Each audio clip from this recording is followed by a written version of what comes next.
చర్చిద్దాం అనుకోండి. ఓకే, చర్చిద్దాం.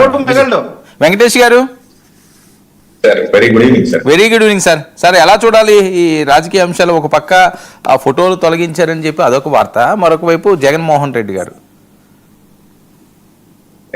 ఫోటోను తొలగించడం అనేది పెద్ద ఇష్యూ ఏం కాదు సార్. యాక్చువల్ గా ప్రభుత్వానికి ఇష్టం ఉంటే రాజ్యాంగబద్ధమైనటువంటి పదవిలో ఉన్నప్పటికీ లేకపోయినప్పటికీ కూడా డిప్యూటీ సీఎం గారి ఫోటో పెట్టుకోవద్దు.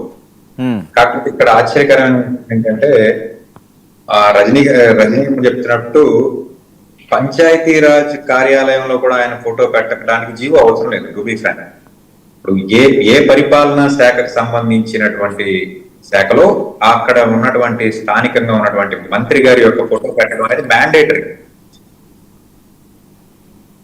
సో పవన్ కళ్యాణ్ గారి ఫోటో పెట్టడానికి జీవో అయితే ఖచ్చితంగా అవసరం లేదు ఆయన శాఖలో. రిమైనింగ్ శాఖలు ప్రతి మండలంలో కానివ్వండి, ప్రతి పంచాయతీలో కానివ్వండి, ప్రతి వార్డులో కానివ్వండి, ముఖ్యమంత్రి గారి ఫోటో లేదా consent minister photo, local MLA photo ఇవన్నీ కూడా పెట్టుకుంటారు. దాంట్లో పవన్ కళ్యాణ్ గారి ఫోటో పెట్టడం వల్ల ఎవరికి వచ్చిన అభ్యంతరమే ఉండదు నాకు తెలిసినంత వరకు. దానికి ప్రత్యేకంగా జీవోలతో కూడా పెద్ద సమస్య ఏం లేదు. ఇప్పుడు ప్రతిపక్షంలో ఉన్నటువంటి పార్టీల నాయకుల ఫోటోలు కూడా ఉన్నాయి కొన్ని చోట్ల, ఉంటే బలవంతంగా తొలగించినటువంటి పరిస్థితి అక్కడ స్థానికంగా ఉన్నటువంటి నేతలు.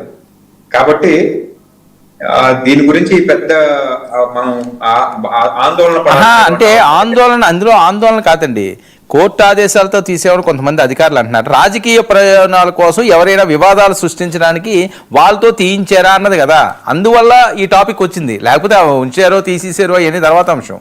ఏదో జరుగుతుంది ఇన్సైడ్ అని. ఈ రోజు రాష్ట్ర ప్రభుత్వంలో పూర్తిగా ఏకపక్షంగా ఉంది రాష్ట్రంలో పరిపాలన. ఎందుకంటే ప్రతిపక్షంలో కేవలం 11 సీట్లకు మాత్రమే పరిమితమై ఉన్నటువంటి ఈ పరిస్థితుల్లో ప్రతిపక్ష పార్టీ రాజకీయాలు చేసి స్థానికంగా ఉన్నటువంటి అధికారులను ప్రొవోక్ చేసి పవన్ కళ్యాణ్ గారి ఫోటో తీయించే పరిస్థితి అయితే ఉందని నేనైతే అనుకోవట్లేదు. గీస్తే తెలుగుదేశం వల్ల తీసి అవతలైపు పడేసి ఉండాలి తప్ప ప్రతిపక్షంలో ఉన్నటువంటి వైఎస్ఆర్సీపీ పార్టీకి సంబంధించినటువంటి ఏ నేత కూడా ఈ రోజు అధికారంలో ఉన్నటువంటి అధికారులని ప్రోత్సహించి పవన్ కళ్యాణ్ గారి ఫోటో తీసే పరిస్థితి అయితే నాకు తెలిసి ఆంధ్రప్రదేశ్ రాష్ట్రంలో లేదు.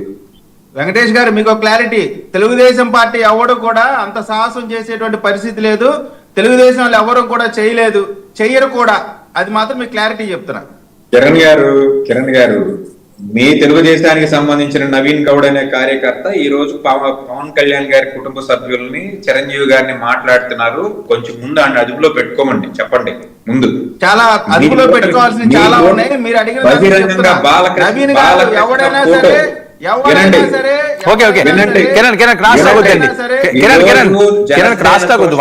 మొత్తం సర్క్యులేట్ అవుతుంది వాడి ఫోటో.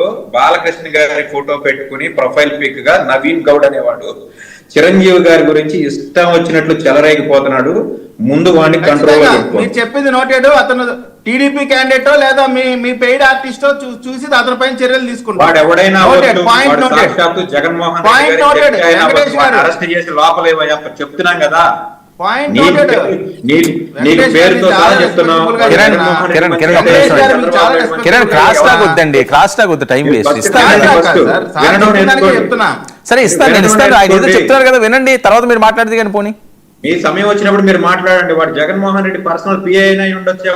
మీరు చెప్తున్నట్లు మీ ముసుగులో వచ్చాడు అంటున్నారు కదా, వాడిని పట్టుకుని అరెస్ట్ చేయండి ఖచ్చితంగా. ఏ పార్టీకి సంబంధించి సరే ఓకే అనండి, సరిపోతుంది. మళ్ళీ దానికి మాట్లాడడం ఎందుకు? ఇలాంటి వ్యక్తులు ఇప్పుడు ఒక తప్పు జరిగినప్పుడు దాన్ని యాక్సెప్ట్ చేయాలి సార్. యాక్సెప్ట్ చేసి దాన్ని కరెక్ట్ చేసుకునే పరిస్థితి ఉండాలి. అంతేగాని దాన్ని ఆడి మీద ఇంటి మీద తోసేయటం కాదు. పేరుతో సహా చెప్తున్నాం కదా, పేరుతో సహా చెప్తున్నప్పుడు మీరు ఖచ్చితంగా దాని మీద చర్య తీసుకోండి అని చెప్తున్నాం.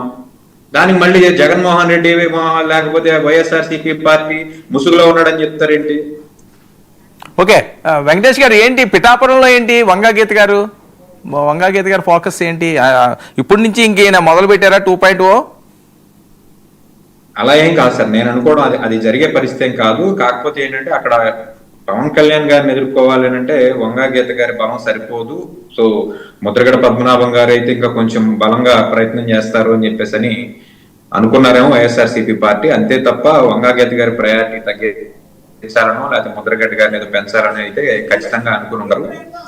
ఒకవేళ మార్పులు చేసుకుంటే ఆ పార్టీకి సంబంధించి వాళ్ళ అధిష్టానం అనుకుంటే ఎవరినైనా పెట్టవచ్చు సార్. ఇప్పుడు మిథున్ రెడ్డి గారిని, సాక్షాత్ మిథున్ రెడ్డి గారిని తీసుకొచ్చి ఉభయ గోదావరి జిల్లాలకు ఇన్ఛార్జిగా పెట్టినటువంటి పరిస్థితి కదా, ఎక్కడ ఉన్న రాయలసీమకు సంబంధించిన నేత. సో దాన్ని మనం పెద్దగా చూడాల్సినటువంటి పరిస్థితి అయితే ఏం లేదు. ఎవరు వచ్చినా పవన్ కళ్యాణ్ గారి మీద గెలవడం, అక్కడ ఒక కూటమి ఉన్నంత వరకు పిఠాపురంలో పవన్ కళ్యాణ్ గారి మీద ఏ అభ్యర్థి వచ్చినా గెలవడం కొంచెం కష్ట సాధ్యమే, చాలా కష్టంతో కూడుకున్నటువంటి వ్యవహారం.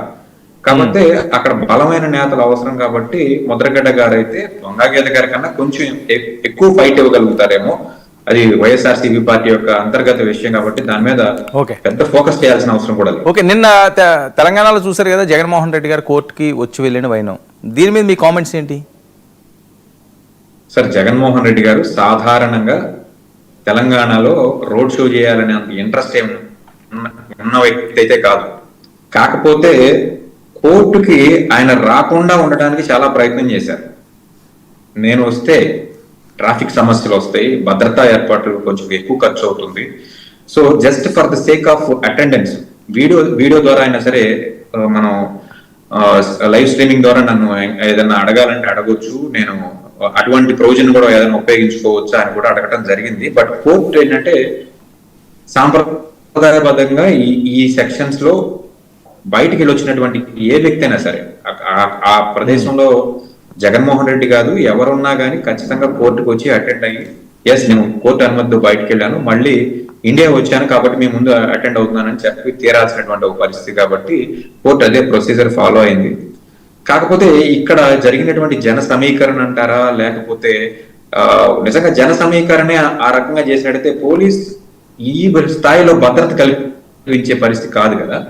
బేసిక్ గా ఆయనకు ఉన్నటువంటి క్రేజ్, మాస్ లో ఉన్నటువంటి క్రేజ్, ఆంధ్రప్రదేశ్ లో ఉన్నటువంటి క్రేజ్, రెండోది అక్కడ కూడా తెలంగాణలో కూడా ఆయన సామాజిక వర్గమే, పార్టీలు వేరైనప్పటికీ ఆయన సామాజిక వర్గమే అక్కడ రాజ్యం చేస్తున్నటువంటి విషయం.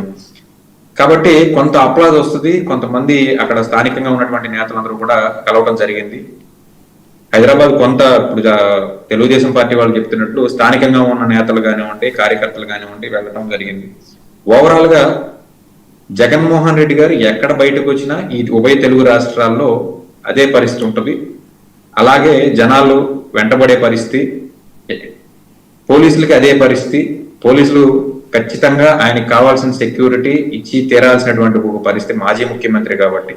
నిజంగా ఇది అప్పటికప్పుడు అనుకుని పార్టీ ప్రొవోక్డ్ ప్రోగ్రామ్ అయితే అంత పోలీస్ భద్రత కూడా మాత్రం అంత వచ్చేది అవకాశం లేదనేది నా అభిప్రాయం. ఓకే, మరొక కీలకమైన అంశం అండి, ఏంటి బెజవాడలో రాజకీయాలు? వంగవీటి గారి అమ్మాయి రావడం, అంటే మొన్న వచ్చారు వెళ్ళారు సైలెంట్గా ఉన్నారు, కానీ ఏదో జరుగుతుంది వాళ్ళ కుటుంబం